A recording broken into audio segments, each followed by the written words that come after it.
I haven't missed the payroll since I opened this business, and I'm not going to miss the payroll. At the intersection of 38th Street and Chicago Avenue in Minneapolis, Ivy Alexander is barely keeping her business running.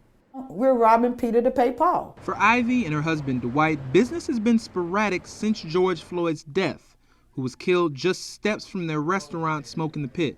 It brought an influx of people down here, and so we could hardly keep up with the business the first couple of months. But then after, that started trickling off, and we realized that we were kind of in a square, blocked off here. Barricades set up by the city block each entrance to this intersection. Occasionally, you'll find volunteers monitoring the entryway.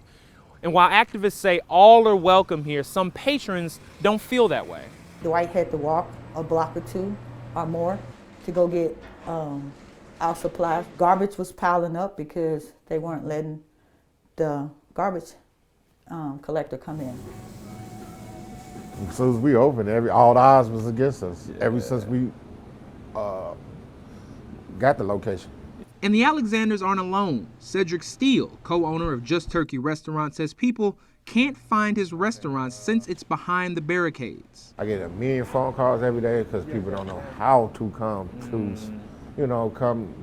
to the restaurant. As the trial of Derek Chauvin gets underway, both Alexander and Steele say the only thing that will reopen the intersection is justice for Floyd's family. I don't blame any of the volunteers down here. I don't blame the activists. I don't blame anyone down here because we are all in agreement of what needs to happen because of this social injustice. The city of Minneapolis says it is working on plans to improve the intersection.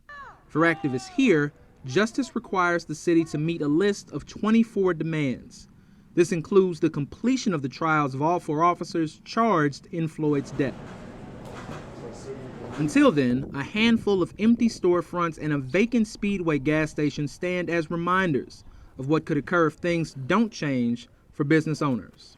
We're hoping that that there is a solution. There is an end date that they will open up the street because we want the street open. We need the street open. We're not going to give up. Jamal Andrus, Newsy, Minneapolis.